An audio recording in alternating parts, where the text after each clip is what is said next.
let's talk a little bit about Hunter Biden. Let's go ahead and put this up there on the screen. Prosecutors are currently near a charging decision in the Hunter Biden case. Now, I find this a little bit of a ridiculous leak, Ryan, because it's like prosecutors are nearing making a decision. It's like, well, make the decision.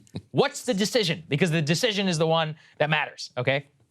What has happened is that there was a pivotal meeting between the prosecutors and Hunter Biden's lawyers toward the end of an investigation. Now, people might forget, what is the end of this investigation? We've heard a lot here about Hunter Biden and President Biden. All of it comes back to back taxes, which he was allegedly not paying, and a gun charge. Now, according to the people who are familiar with the matter, this has been a basically years-long investigation that was mounted by the Biden Department of Justice. This is actually in the hands of the U.S. Attorney David Weiss of Delaware, which is a little bit of a conflict of interest because the Bidens basically run the state of Delaware.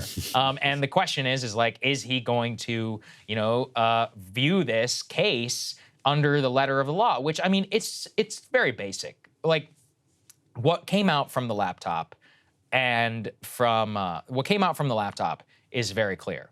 He 100% lied on his application for a gun.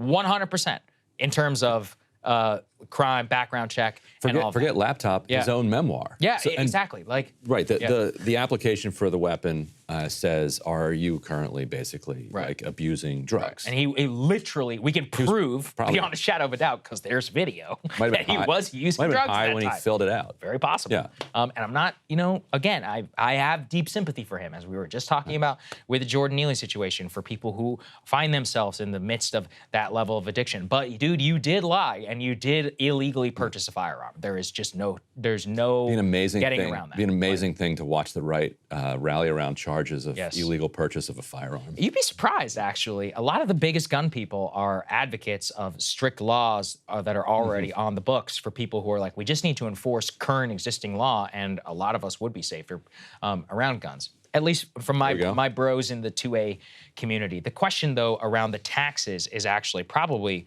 one of the more interesting ones, because the tax crimes here relate to alleged unpaid back taxes around, quote, overseas business ties and consulting work. I also don't think Hunter or many U.S. citizens I've met abroad realize that if you are a U.S. citizen, no matter how much money you make, Uncle Sam is going to get their cut, and that includes $50,000 a month or possibly $80,000 a month payments from Ukrainian energy companies or Chinese industrial state companies, or your stakes in Chinese investment firms, which you were sitting on the board of and receiving said capital gains from. Jewelry, watches, jewelry, laptops. Yeah, exactly. Like just because somebody gives you something in kind doesn't mean that you don't have to pay a tax on it. And that is something he may be finding here out the hard way, because as we've already showed, he already has, his allies point out, though, that he had to pay the back taxes. Yeah. So by paying the $2 million in unpaid back taxes, he's acknowledging, I did not pay my taxes. Here is another crazy part that I think not a lot of other people are focusing on. Hunter did not pay this $2 million back taxes with his own money. Buddy did, yeah. His friend paid his back taxes. A, quote, Hollywood lawyer and novelist who befriended him in 2019. So you meet a guy, and a year later, he pays $2 million in back taxes. I got you. And you don't think that that is a massive conflict of interest? You think that he'd be paying your back taxes if you were not the president's son? Ryan, if you and I did what this man did, we're locked up. It's not even a question. IRS already came to your door. It's over. Your house is gone. Like, nobody, I have great friends. None of them have $2 million. Who's going to be able to pay my back taxes? I would never even put myself in this situation. But this is one of those where it just seems so clear that if he does not get charged, he's getting protected by the U.S. attorney. In defense of Weiss, the attorney, and his conflicts of interest, he's a Trump guy. Like he was, he's a Trump holdover. Right. But you're right that Delaware. But then again, what are you going to do? Like, it's Delaware. Right. Like, this is It literally is the. If anyone's ever been to Delaware, it's basically a highway. No offense, Delaware. And no offense intended. Sorry. Offense intended. Okay. All right. Offense Screw intended. Delaware. All right. Well, my future in-laws went to the University of Delaware. It's complicated. Anyway, there is the only thing of note, in my opinion, is the massive rest stop, which says the Biden Rest Center. The Amtrak. Yeah. The Biden station. Right. Yeah. Yeah, and they want like $5 per square mile for you to drive through their state. There you go. That's true. Yeah, so they can have no income tax. On the tolls. Yeah, it's Hunter pretty annoying. Joe. Anyway, let's go to the next part here, because Hunter Biden's defense, legal defense, is actually putting Biden in a little bit of a hard place. To put this up there from Axios, they say that aides with President Biden are actually clashing with Hunter Biden's teams over his dealing with legal battles, because Hunter is moving towards creating a legal defense fund and hiring ethics advisors. Now, high-level Democrats are really worried about the idea of the president's son soliciting money to pay for his legal troubles. This is another thing that I keep coming back to. This guy printed millions of dollars off of his dad's name for 30 years in public. Where did all of the money go? Well, the big guy had to take his cut. Yeah, it's like, where is all of the money? How do you spend millions of dollars on crack?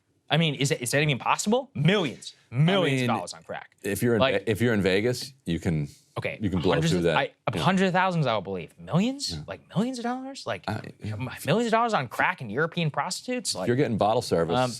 Maybe you're right. Yeah. Listen, obviously, I'm a member of the uninitiated. So from what we can see here is that they are very worried that he will be publicly raising money from who knows, maybe people like sketchy Hollywood lawyers who happen to have $2 million around, paying his legal funds. Basically what it has come to is that Hunter is still very upset that he has become a household name. He doesn't believe he's being fairly treated, when in reality, it's well beyond fairness. He'd be locked up. He would have a 3-strike minimum if he wasn't the kid of literally any other, of the president of the United States and a former very powerful senator. What it basically comes back to is that he is in a real ethics bind because he reportedly has, quote, millions of dollars remaining in legal debt that remain on his books. So he would have to use and solicit donations probably from Biden allies to be able to pay for all of this. So I just think it's a nightmare scenario for President Biden. And also, the headline is not going to look so great for him. We are nearing the period where they probably do have to charge him if they are going to charge him. Either way, or not charge. Because even not charging is political is a damaging headline for Biden in the same way that Hillary getting not charged before the election was actually turned out to be damaging for her. The attorney that he's talking to that has the Biden camp annoyed is Abby Lowell. So I'm sure you know. He represented the Kushners. Of course. I remember him. He's kind of a brass knuckles kind of guy. Yes. And the Biden team is like, let's keep this out of the headlines and keep this chill. So who are you thinking about using? He's like, Abby Lowell. They're like, oh, they're like, no. They're like, we can't deal with this. Are you kidding me? Yeah. So it was reported that he recently met with Anita Dunn and the other members of the team to try to get on the same page about Abby. Abby, can you please not humiliate us? Which he's going to do. Like that. That's like his interest is in defending his client, not in the president of the United States. It's a big political complication and headache for all of them. Hey guys, ready or not, 2024 is fully upon us now, and Saagar and I have been brainstorming ways that we can really up our game for this critical election. Yeah, we rely on our premium subs to expand our coverage, to add staff, to upgrade the studio. We just want to give you the best independent coverage of this election, which is possible. So if you can help us out, become a premium subscriber today, breakingpoints.com, or the link is down here in the description video. It really means the world to us, and if you like what we're all about, this is the best possible way to keep us 100% independent, working only for you.